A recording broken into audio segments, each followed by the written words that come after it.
Bom dia, bom dia. Que bom falar com vocês. Que bom estarmos juntos nessa manhã, ministrando e conhecendo, andando, sendo iluminados pelo caminho, aquele que no Novo Testamento, na igreja primitiva, os cristãos eram chamados de aqueles que eram do caminho. E o caminho, a Bíblia diz que é Jesus. Ele mesmo diz: eu sou o caminho, a verdade e a vida. Ninguém vem ao Pai senão por mim. Então, de fato, Jesus Cristo é o caminho, e aqueles que estão em Cristo são os do caminho, como diz a própria Bíblia, a palavra do Senhor. Por isso é maravilhoso estarmos juntos e conversarmos um pouco na perspectiva dessa palavra. Esse mês é o mês da família, maio é o mês da família. E é um mês muito importante, porque nós lembramos da importância da família, né? A família como a célula primeira, a célula mãe da sociedade. Da família procedem, na verdade, aqueles que formam toda a sociedade. Uma família saudável, sociedade saudável. Uma família doente, sociedade doente. Se a minha família é bênção, a sociedade é abençoada. Se a minha família não é bênção, a sociedade vai colher os frutos de uma família desestruturada, desorganizada, enfim. Portanto, a nossa oração é que a sua família, a partir de você, seja realmente bênção. Que os princípios que norteiam a sua família sejam princípios da própria palavra do Senhor. Aliás, isso é tão sério, que eu quero compartilhar com você um texto da palavra do Senhor no livro de Gênesis, no capítulo 6, e trata da corrupção da humanidade, ou corrupção das famílias, não é? Que foi como consequência o dilúvio. Diz assim: quando os homens começaram a multiplicar-se na terra e lhes nasceram filhas, os filhos de Deus viram que as filhas dos homens eram bonitas e escolheram para si aquelas que lhes agradaram. Então disse o Senhor: por causa da perversidade do homem, meu espírito não contenderá com ele para sempre. Ele só viverá 120 anos. Naqueles dias havia nefilins na terra, e também posteriormente, quando os filhos de Deus possuíram as filhas dos homens, eles lhes deram filhos. Eles foram heróis no passado, homens famosos. E o Senhor viu que a perversidade dos homens tinha aumentado na terra, e que toda a inclinação dos pensamentos do seu coração era sempre e somente para o mal. Então o Senhor arrependeu-se de ter feito o homem sobre a terra, e isso cortou-lhe o coração. Disse o Senhor: farei desaparecer da face da terra o homem que criei, os homens e também os grandes animais e os pequenos e as aves do céu. Arrependo-me de havê-los feito. Noé, porém, o Senhor mostrou benevolência. E esta é a história da família de Noé. Noé era um homem justo, íntegro entre o povo da sua época, e ele andava com Deus. Noé gerou 3 filhos, Sem, Cã e Jafé.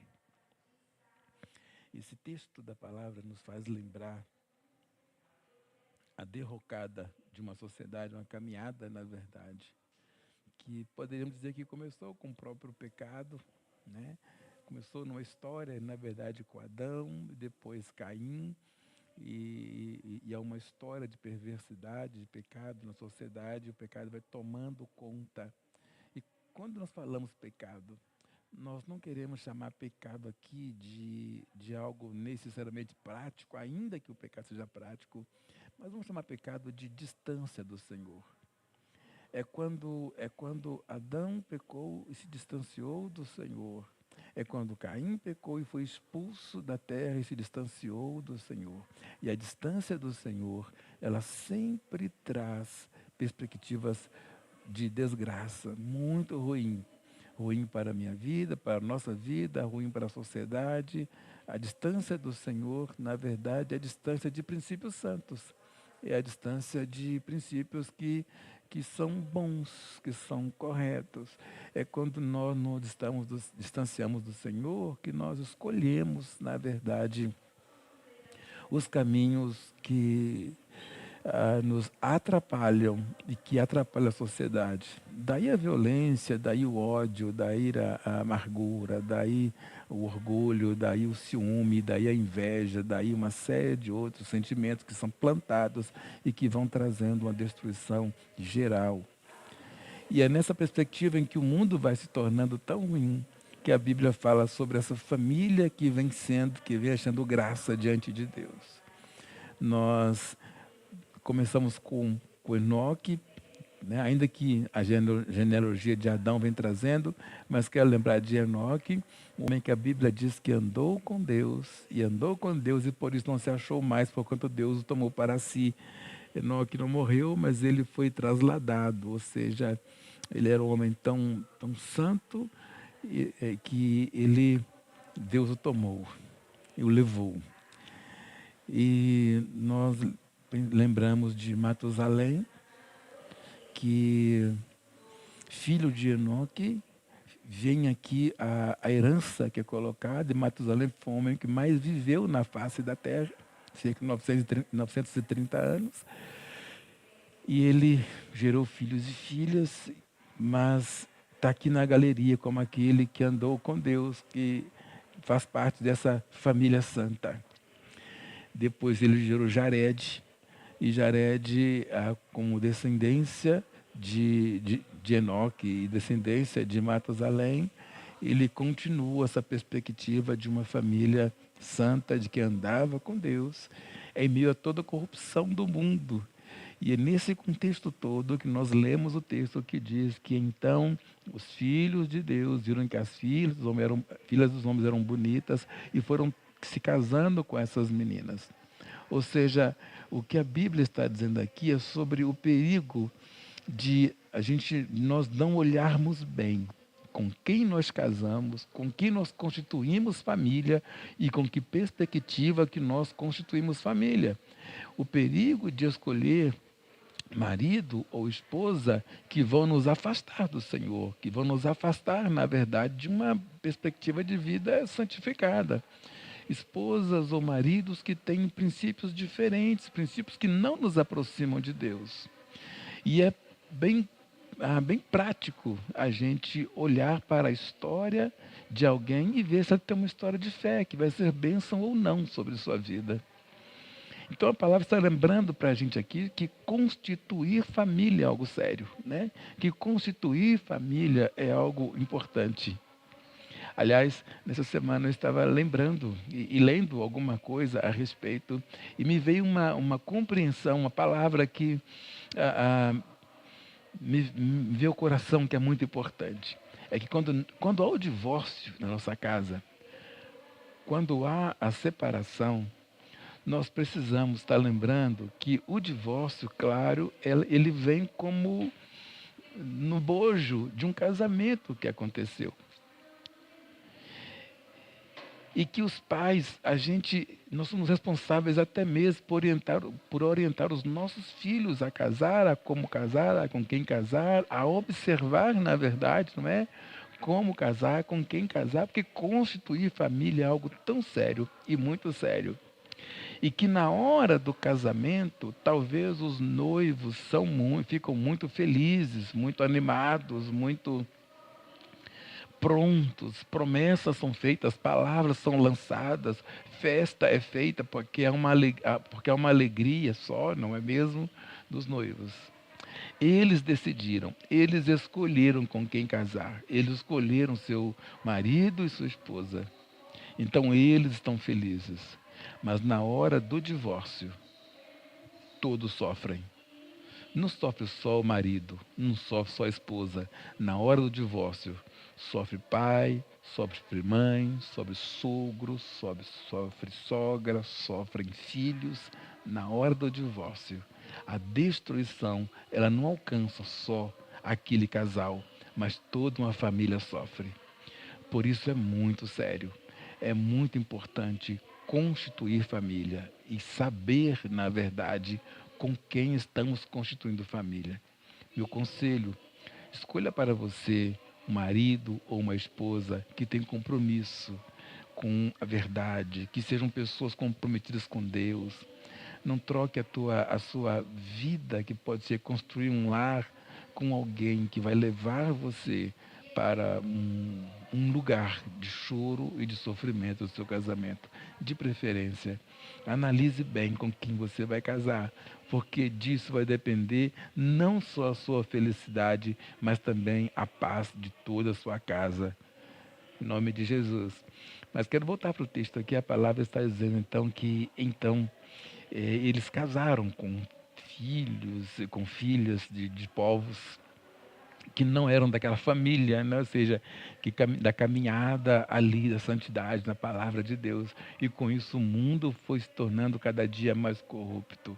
Os filhos do mundo, quero dizer assim, dos homens, foram corrompendo os filhos de Deus. E os filhos de Deus foram deixando de ser consagrados e foram se tornando, na verdade, parte de uma sociedade perdida, até chegar o ponto, então, em que a Bíblia diz que toda a terra estava corrompida. Toda a terra estava corrompida. E que os seus pensamentos, diz a palavra de Deus aqui, eram continuamente maus. Continuamente maus. Diz a Bíblia que a inclinação dos pensamentos do seu coração eram sempre e somente para o mal. Como a corrupção entrou na humanidade e como a corrupção entrou na própria família, que deveria ser uma família consagrada.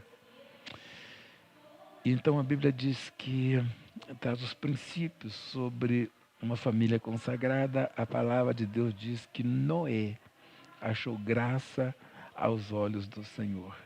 Que Noé achou graça. E vejam só quem achou graça aos olhos do Senhor. Quem se tornou agradável aos olhos do Senhor? A Bíblia fala sobre Noé. E diz que Noé, e a história da família de Noé, que teve 3 filhos, Sem, Cam e Jafé, a Bíblia diz que ele era um homem que era justo, íntegro e temente a Deus. Ou seja, era o homem justo, íntegro nas suas gerações, uma versão mais antiga. É uma característica, são características de Noé que nós vamos achar muito próximas dessas características acerca do que Deus fala sobre Jó, no Jó capítulo 1, que diz que Jó também era um homem justo, íntegro, e ele temia a Deus. E a Bíblia diz que Noé era esse homem justo, íntegro, e ele andava com Deus. Ele era o mais íntegro, ele era o homem mais íntegro da sua época. E o que Deus achou em Noé, ainda que isso não fosse necessariamente as exatas características dos seus filhos, mas o que Deus achou em Noé foram características capazes de construir e gerar uma família santa. Andar com Deus, ser justo e ser reto. Ser correto. E vejam que a Bíblia diz que Noé era tão correto, tão íntegro e tão justo. Íntegro é a ideia de completude. Era alguém em quem se olhava e não se achava falha que precisava ser completa, para falar assim, mas esse defeito aqui, ou seja, esse problema que ele tem, esse desvio de caráter aqui ele tem. É um homem que é inteiro, que ao se olhar para ele desviava de qualquer condição que trouxesse sobre sua vida um desvio de caráter. Era alguém que, provavelmente, olhando para o seu interior, as suas palavras não eram palavras de maldição, eram de bênçãos. Dos seus lábios não saíam palavras que pudessem destruir, mas de construir. Provavelmente, quando Noé olhava para sua casa e para os seus filhos, a palavra que entrava em sua casa eram palavras de motivação, era palavra para dizer: olha, o mundo está corrompido, o mundo está, na verdade, caminhando longe do Senhor, mas nós tememos o Senhor, nós amamos o Senhor, vamos ser íntegros diante do Senhor, vamos ser inteiros. E essa é uma palavra que perpassava o coração de um pai e de um marido, de motivação da sua casa, para que pudesse que, em meio a um mundo corrupto, se mantivessem como pessoas que pudessem ser íntegras, pudessem ser inteiras diante do Senhor. Primeiro desafio: faça do seu lugar de habitação, faça do seu lugar, da sua casa, um lugar de integridade. Como filho, como pai ou como mãe, mas faça da sua casa um lugar de integridade. Eu me lembro da palavra integridade quando, em algum tempo, numa entrevista, perguntaram para a filha do pastor Russell Shedd, que é um doutor em teologia, um homem muito santo, muito consagrado, muito conhecido no Brasil, e perguntaram para ele assim: olha, escuta, Dr. Shedd, ele é em casa aquilo que ele demonstra nas suas pregações, nos congressos, nos lugares por onde ele vai, nas igrejas? Ele é esse mesmo homem santo, assim, em casa? E ela respondeu assim: olha, eu só acredito que meu pai tem pecado porque a Bíblia diz. Porque se a Bíblia não dissesse, eu não acreditaria. Ela está dizendo: meu pai era um homem íntegro, era um homem inteiro, era um homem completo, que buscava santidade, de andar na maneira que pudesse agradar a Deus. Primeiro desafio: como pai, como filho, ou como esposa, ou como mãe, tenha uma caminhada que possa agradar a Deus. Procure conhecer o Senhor, procure conhecer o caminho e andar de maneira que a palavra diz que você precisa andar. Isso traz bênção para você e para sua casa, para sua família. A segunda perspectiva que a palavra nos lembra aqui é sobre esse homem que era completo, que era íntegro, na verdade, que era reto, a expressão correto. Provavelmente se tratava de Noé como um homem que, em suas negociações, em suas relações com a família e também com a sociedade, ele não deixava a correção. Talvez hoje pudéssemos dizer um homem que, além de não ter palavras que pudessem malditas ou palavras que pudessem ser destrutivas nos seus lábios, talvez pudesse mencionar um homem que pudesse ser também correto, daquele que comprava e que pagava, que não deixava a conta em aberto, mas que ele cumpria com suas obrigações. Ele procurava fazer tudo de tal maneira que a sua palavra empenhada ela fosse uma palavra cumprida, talvez uma palavra que um mover na caminhada na sociedade de quem pudesse olhar para ele e dizer: aquele é correto.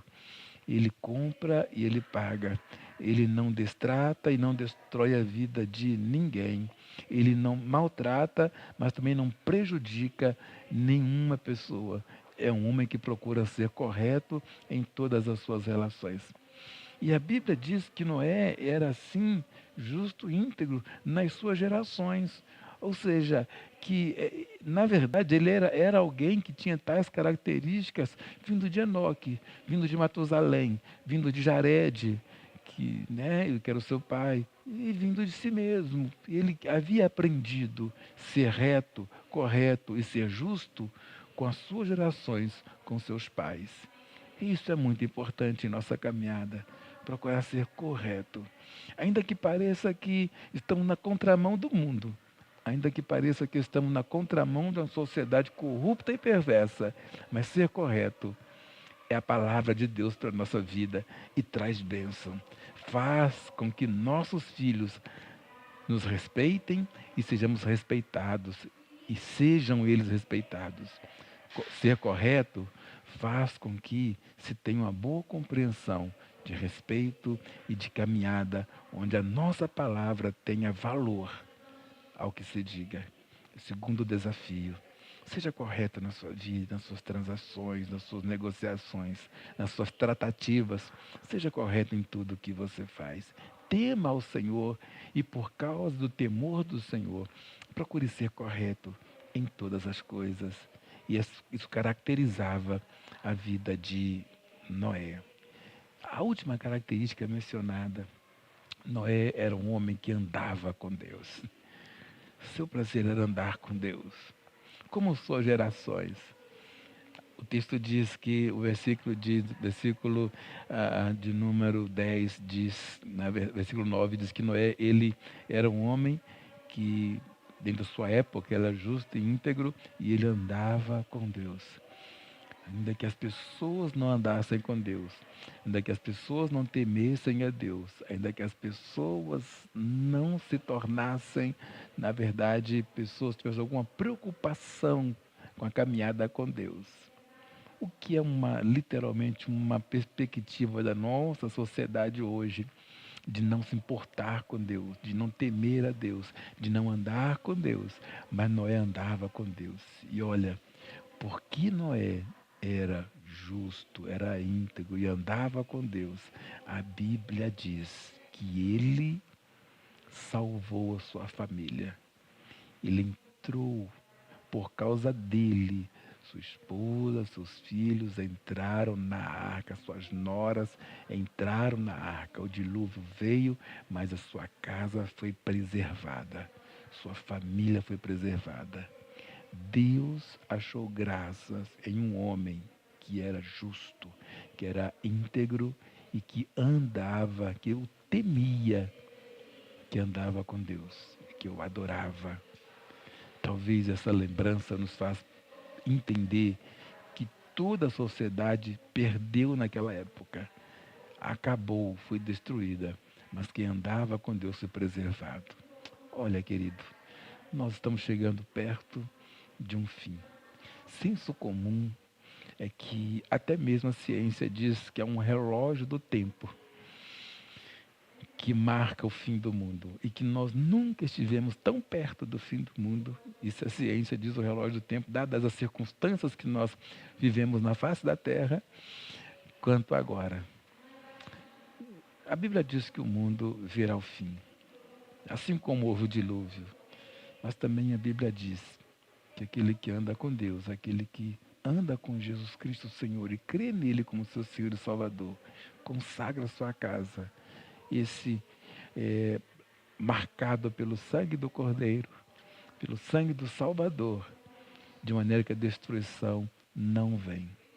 Eu quero convidar você a temer ao Senhor, a espelhar na vida de Noé, a ser íntegro, a ser justo, a temer ao Senhor, a amar o Senhor, a entregar sua vida ao Senhor, a consagrar sua família ao Senhor, sabe, consagrar sua casa ao Senhor, orar ao Senhor. Tenha fé, busque o Senhor e deixa Deus construir uma família santa. Busque que isso seja sobre seu filho, sua filha, sua esposa, sua mãe, seu pai, enfim. Busque que isso seja realmente presente. Deixe Deus honrar a sua fé. Entregue a tua vida ao Senhor. Confesse a Ele. Busque ao Senhor. Saia da perspectiva de um mundo sem esperança e busque sua esperança em Jesus Cristo, teu Senhor e Salvador. Vamos orar? Pai bendito, nós oramos. Eu quero orar com essa pessoa que clama a Ti nesse momento. Abençoa, Deus, esta vida. Corrige, Deus, aquilo que tem que ser corrigido. Coloque nos trilhos, ó Deus, aquilo que está fora dos trilhos. Traz cura, traz libertação, ó Deus, onde as amarras de Satanás se estabeleceram. Traz, ó Deus, revelação, iluminação da Tua palavra, Pai, da Tua presença. Descortina Cristo Senhor, ó Deus, a esse irmão, essa irmã, para que ele descubra, Senhor Deus, a essência, a beleza de ser justo, íntegro e andar com o Senhor. Abençoa, Deus, essa vida para a salvação e abençoa, Pai, sua vida. Abençoa a sua casa e abençoando a sua casa, Pai. Traz paz, traz alegria, traz sustento, Senhor Deus. Traz saúde, traz emprego, Senhor Deus. Coloca, Pai, aquilo que está em desordem, na ordem do Senhor, ó Pai. E abençoa essa casa, Senhor, com a Tua presença, com Tua salvação, Senhor.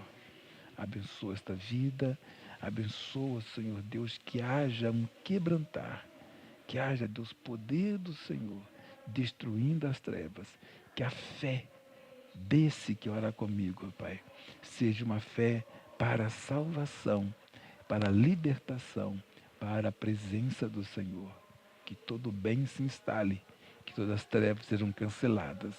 Eu oro por essa vida, oro pela nossa vida, em nome de Jesus.